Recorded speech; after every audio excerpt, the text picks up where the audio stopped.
সাভারে ঐতিহাসিক ৭ই নভেম্বর জাতীয় বিপ্লব ও সংহতি দিবস উপলক্ষে ডাক্তার দেওয়ান সালাউদ্দিন বাবুর পক্ষে আলোচনা সভা অনুষ্ঠিত হয়েছে।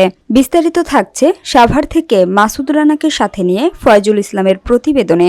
ঢাকার সাভারে ঐতিহাসিক ৭ই নভেম্বর জাতীয় বিপ্লব ও সংহতি দিবস উপলক্ষে ঢাকা ১৯ আসনের বিএনপির মনোনয়ন পাওয়ায় সাভার পৌর এলাকার তারাপুর মাঠে আলোচনা সভা অনুষ্ঠিত হয়েছে।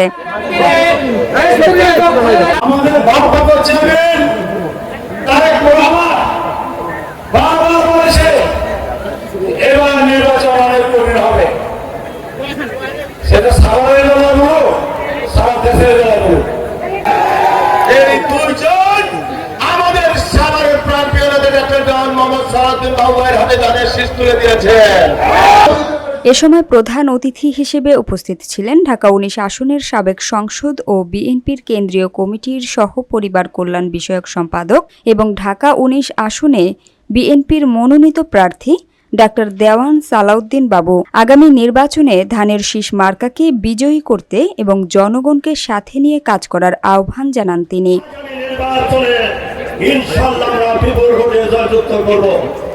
সভাপতিত্ব করেন খন্দকার শাহ মাইনুল হাসান বিল্টু।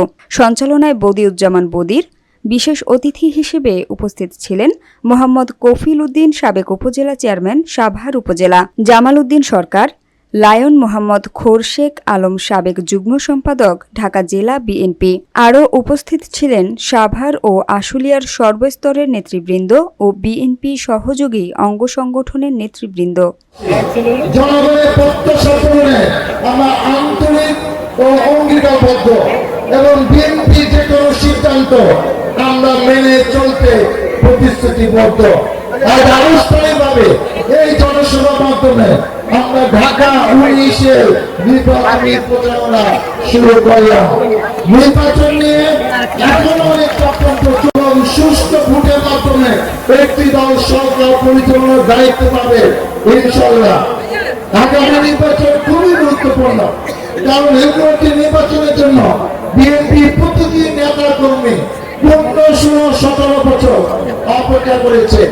এই মঞ্চে বসে আছে এমন কোন নেতা কর্মী নাই যার নামে একটু মিথ্যা